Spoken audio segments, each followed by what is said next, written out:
ویدیو گایز رفقا چطوری؟ اومدیم با آموزش هم در مورد ایمه. بعد این آموزش جوریه که ایمتون میکنه مثل ایم بات، یعنی ایمتون خدا میشه. این چیزو خیلی وقته که کال آف دیوتی به بازی اضافه کرده، حالا من دارم ویدیوشو میذارم. واقعا چیز خیلی خوبیه. من که خودم وقتی زدمش ایمم خدا شد، اصلا یه چی تو بگم واسه تو، خیلی ایمو خوب میکنه، اصلا انتظار نداشتم.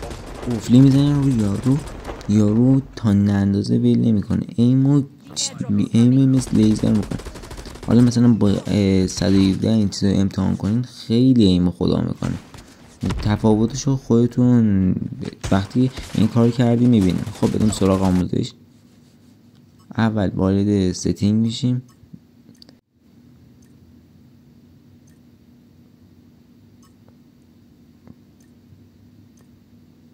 وارد این قسمت میشیم و میایم این گزینه رو میزنیم. وقتی گزینه رو زدین، این گزینه وقتی که این پر شد، شاید مال شما یه ذره دیرتر پر شد، چون من این کار کردم خیلی زود بسم پر شد، واسه شما یه ذره دیرتره.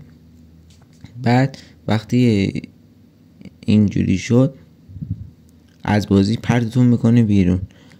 وقتی از بازی پرتتون کرد بیرون، بعد دوباره وارد کال آف شین، دوباره وارد کال آف میشین.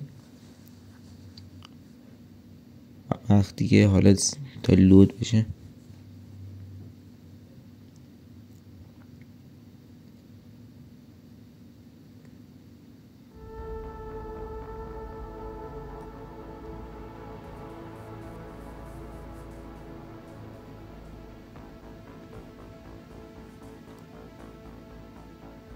خب حالا وقتی که اینجوری شد وارد بازی شیم. حالا تفاوت رو میبینی. خب دوستان، امیدوارم از این ویدیو خوشتون اومده باشه.